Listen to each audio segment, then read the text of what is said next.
c'est pas parce que il est Mamoudja, mais c'est un digne fils de Malicounda. Aussi, il a fait ses preuves. Je pense que sa représentativité, bien sa popularité, ne peut pas xam foofu noonu. Si nekkul lañ ko xam ne rek, mais lañ ko xam parce qu'il est tout le temps auprès des populations. Chaque week-end, il y a des parrainages, il y a des porte-à-porte, il y a des visites de proximité. Yëpp ñu koy organiser. Je pense que ànd ceeg parti bi aussi ak leader yi nekk ci biir parti yëpp le coordinateur man ko ñu Fapal ñëpp ñu ànd ci liggéey bi. Vraiment ñu liggéey bu am solo ci biir. Mais pourquoi le choix de Mamadou Dia? Vous portez votre choix sur Mamadou Dia? moom laa lay wax ni parce que dañ jàpp ne ñëpp baax na ñun duñu wax ne vraiment kenn baaxul. Leader yëpp fa nekk yëpp sont méritants. Mais ñun dañ jàpp ne lui il est le candidat idéal vu son expérience. Il est chef d'entreprise. Xam na comment gérer les partenariats et les projets tout ça. Vu aussi son relationnel am na ay xamee yooyu yëpp day peser.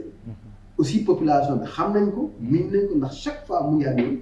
Loolu lépp aussi moo tax ñu boole ko xam ne peut-être il sera le meilleur. Il sera le meilleur profil.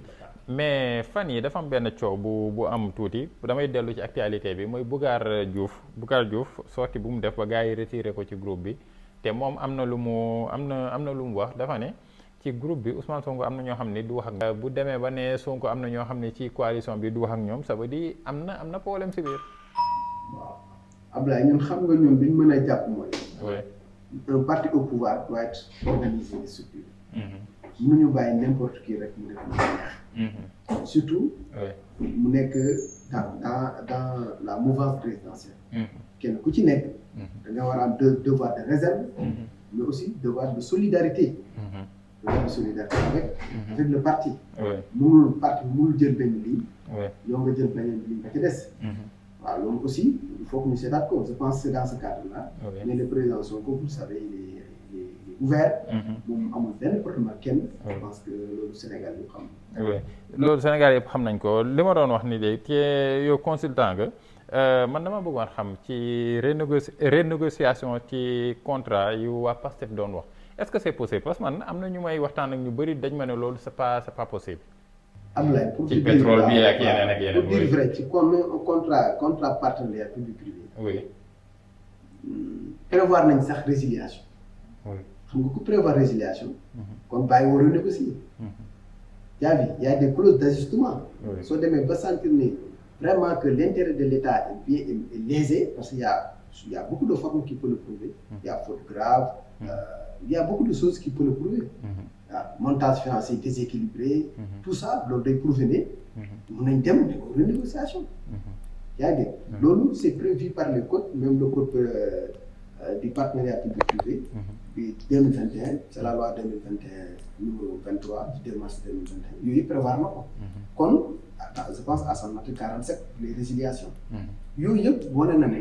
loolu c'est possible c'est bien possible. Pourquoi? Parce que on a des exemples qui sont réussis qui sont là patents. L'exemple de Lazer est là. man maa ngi saluer ça au passage Jean-Michel Sène qui est notre qui habite dans la même commune que nous. Donc il est de Malicounda ou Malicounda. moom itam. Voilà moom réussir na ko. il y a tout simplement tout récemment avec les Saoudiens. je pense que sur l'eau. le dessalement. donc loolu wane na ne les contrats peuvent être renégociés. parce que suñu santé ne l'État est lésé c'est déséquilibré. loolu c'est bien possible pour ñu renégocier alors que c'est que seulement rek il faut voir les angles. man ce que je vais proposer sur les contrats surtout les contrats pétroliers qui nous lient avec les autres contractants surtout les firmes internationales là mën nañ xool partie yu bëri. man dafa am benn partie bu may ciblé tout le temps. évaluation suñ demee ba weesu recherche dem découverte. léegi dafa am benn période bu ndaw bu 6 mois bu tuddee évaluation.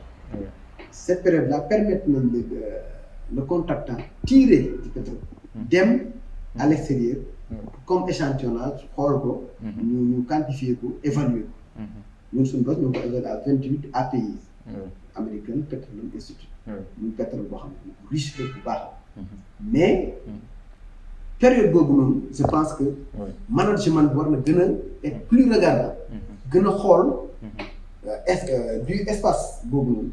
lan lañ ci def exactement. est-ce que ñoom dañuy dem évoluer kese ou bien y a d'autres fins qui sont qui loolu nañ ko gën a xool les plans de développement annuel aussi nañ ko xoolaat. parce que foofu la ñuy defee tout ce qui est évaluation xool les entrées le stock et tout ça. et aussi dañ ko xoolaat. bëgg naa aussi ñu xoolaat. tout ce qui concerne. la primauté de la vente là pour les besoins. wàccal niveau bi. pour les besoins de la consommation nationale. Oui. maanaam pour que nga xamante ni suñu génnee pétrole bi. priorité bi mu nekk consommation nationale bi. oui. et puis prix bi ñuy jaayee aussi. les comme ça nga xam ne war nañ ko utiliser. war nañ ko aussi war na mën a am je pense pour man benn dérogation benn indexation bi ñu ciy def. yooyu yëpp war nañ ko mën a xoolaat. pour que ñu mën a am benn ay contrats yoo xam ne daf ñuy permettre ñu mën a am soxla ci. Exploitation. Parce que aussi, les ressources naturelles appartiennent au peuple sénégalais. Les ressources naturelles appartiennent au peuple sénégalais. Mais est-ce que yow noo gisee dañ naan Sénégal am na pétrole te ñun depuis boobu neewoon nañu pétrole bi dañ koy commencé exploiter mais depuis boobu ba léegi xaw ma ndax commencé nañ ko xaw ma ndax commencé guñ ko mais ñun gisaguñu benn changement boo xam ne daal pétrole bi mu ñëwee ba léegi gis nañ ci benn changement. waaw Ablaye foofu naa la ci tontu parce que li ma la ci tontu mooy. am na par exemple benn plan bu SAR dégagé. c'est SAR 2.0. am na réseau gazier du Sénégal. nga xam ne suñ ci paree. dañuy réinjecter gaz bi. ci centrale yi. nga xam ne dootul utiliser ci fuel bi. dañ koy remplacer par le gaz. mais loolu lépp dafa laaj procédure ak ay processus. mënoo tëb rek tey commencé nga exploiter rek. tey nga yegg foofu nga def loolu. exploitation bi commencé na surtout avec Woodside ñu nekk Sangomar. commencé na ñu ngi produire presque en novembre rek projet bi presque 3 millions de barils. loolu c'est déjà quelque chose su xoolee année bi. ñu ngi prêt def ay projections sur les 11 12. ba ñu ngi xool ay 11 12 13 14 de 16 millions. loolu aussi soo ko xoolee aussi am na solo. SAR dañ ko jox li mu soxla d'abord. nga xam ne moom au lieu que mu jëndi. feneen di fay transport di fay expertise et tout ça. dañ jël fi rek ñu jox ko. moom utiliser loolu déjà c'est quelque chose. day allégé lu bëri ci le coût. le coût du prix du pétrole bi de l'électricité ou du gaz quelque chose comme ça. sur le consommateur. donc loolu rek. ça peut aider mais. ndànk-ndànk lañ koy dugal. di changer ndànk-ndànk ba am lu soxla. mais attends xam nga sénégalais yu bëri xamuñ luy différence entre Petrosen SAR lan mooy liggéeyam Petrosen lan mooy liggéeyam parce que ñu bëri dañuy xam nañ presque ñaar yëpp ci pétrole la ñuy yëngu. waaw c'est vrai SAR moom mu ngi ci downstream. maanaam en amont. maanaam soo demee ba nga xam ne am nga pétrole. ba xëcc ko. foofu la SAR di intervenir. Petrosen moom liggéeyam mooy upstream. mooy dem ci recherche yi. ci découverte yi. ci évaluation yi. même ci exploitation bi day dundee. exploitation. loolu Petrosen moo ko. partie bi yëpp Petrosen moo koy couvrir. bañ na ko ba sax ci paaru. kii exploitant bi. contractant bi dañ koy jox 10% d'office. dañ koy jox 10% d'office. donc dem nañ ba ñu ngi xool naka la ñu amouré part sénégalais parce que ci en ce qui concerne Sangomar. Sénégal état bi mën na jënd ba 20%. wala yokk yeneen 10% ci kii mais instant yii je pense qu'ils sont à 8 je ne sais pas. mais loolu aussi war nañ ko xoolaat. parce que soo nee su pétrole bi demee au-delà des 500 mètres. moins de 500 mètres de profondeur. loolu ci ngay am soog am 30%. mais su dépassé 500 mètres de profondeur te ñun on le cas d'espèce de Sangomar. on est presque à 3000 mètres 2000 mètres de profondeur. kon on revient à presque cost oil bi day jël 75% yi. day dem ci recouvrer les dépenses yi nga xamante ni moom la. exploitant bi defoon. loolu suba 25% moo ci des. ci 25 c'est le SAR ci la kii am 10% et tout à part taxes yi ngay am. mooy yeneen taxes yi ngay am ci kii bi. impôts yeeg ay leneen. vraiment c'est minime. loolu aussi c'est préférable. que vraiment je pense que c'est ça qui est en train d'être fait. dem en renégociation ak Woodside xool naka la ñuy xoolee fourchette boobu noonu. naka la ñuy yokkee part au Sénégal parce que instant yii su demee au-delà 20% la ñu am ci. sur le profit oil. dañu ko tuddee profit oil mooy lii des ci 75%. 20% lañu. et ça c'est très minime léegi loolu daal il faut que ñu xoolaat côté boobu. c'est possible. parce que c'est tout simplement il faut aller dire aux gens que vraiment ça n'arrange pas le pays. On n'est pas dans un pays de sud force bien sûr. nekkuñ ci pays boo xamante ni bi yàgg naa exploiter pétrole am na expérience bi tout ça. mais néanmoins aussi si le contrat est trop déséquilibré. oui. nañu revenir sur quelques clauses yoo xam ne dina permettre population bi. oui.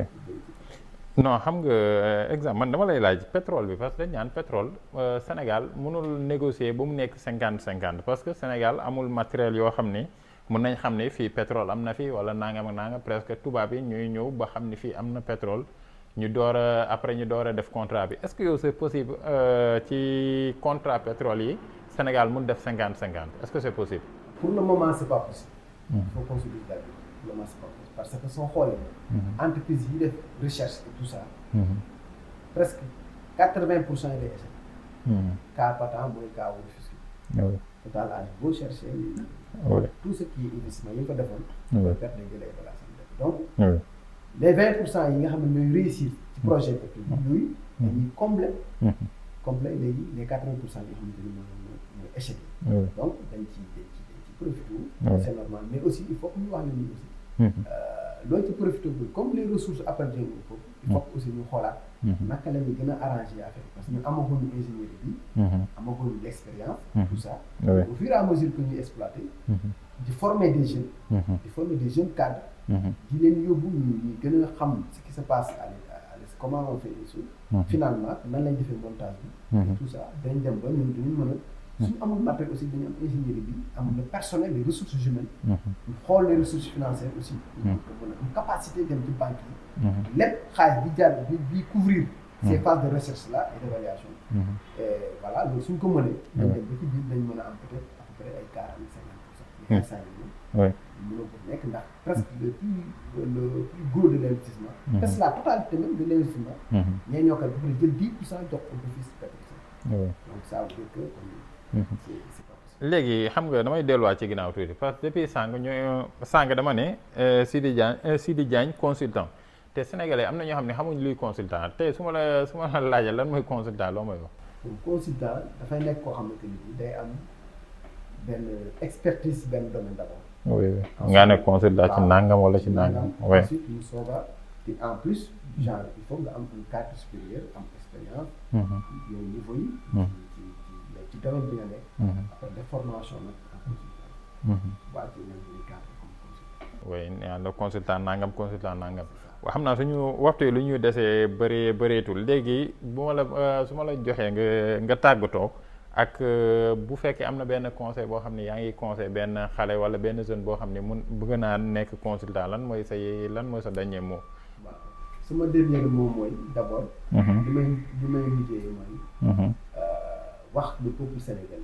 ñu accompagner le régime en place. parce que. li ñu bëgg rectifier c'est extrêmement difficile. oui c'est pas facile. oui. c'est un pays qui a été vraiment plombé presque depuis. les indépendances. oui. mal gouvernance surexploitation de nos ressources. ba pare mu am benn déséquilibre institutionnel boo xam ne moo fi amoon. léegi loolu soo ñëwee bu ko corriger. dafay laaj ay réformes d'abord sur l'administration réformes aussi dans tous les domaines. ensuite soo ko mën a asseoir nag gouvernance bi aussi. kon ñu ngi ñaan patience. ñaan accompagnement pour que ñu mën a réussir ce que le président Diomaye et son premier ministre veulent faire pour le Sénégal. di ñaan jeunes yi ñu dem uti xam-xam. jàngi parce que jàng bu bees. yokk xam-xam yi. su ko defee nag ñu mën a jëlee sur ñaan aussi au niveau de Malicounda. élection yi di ñëw. parce que remporté ko avec comme maire. monsieur Mamadou Dia. ñaan ko mujjee di remercier ses techniciens yi. di remercier aussi sa sponsor. di remercier tout le monde. waaye di remercier sama sponsor Zio Teranga nos formations développement web tout ça là mais xam naa moom naa leen afficher le numéro bi en plus naa leen jox plus de détails et monsieur Diagne di la jaajëfal ci disponibilité bi di jaajëfal mbokk yi ñu doon seetaan di leen jox dig daje fan yi incha allah merci beaucoup jërë ngeen jëf.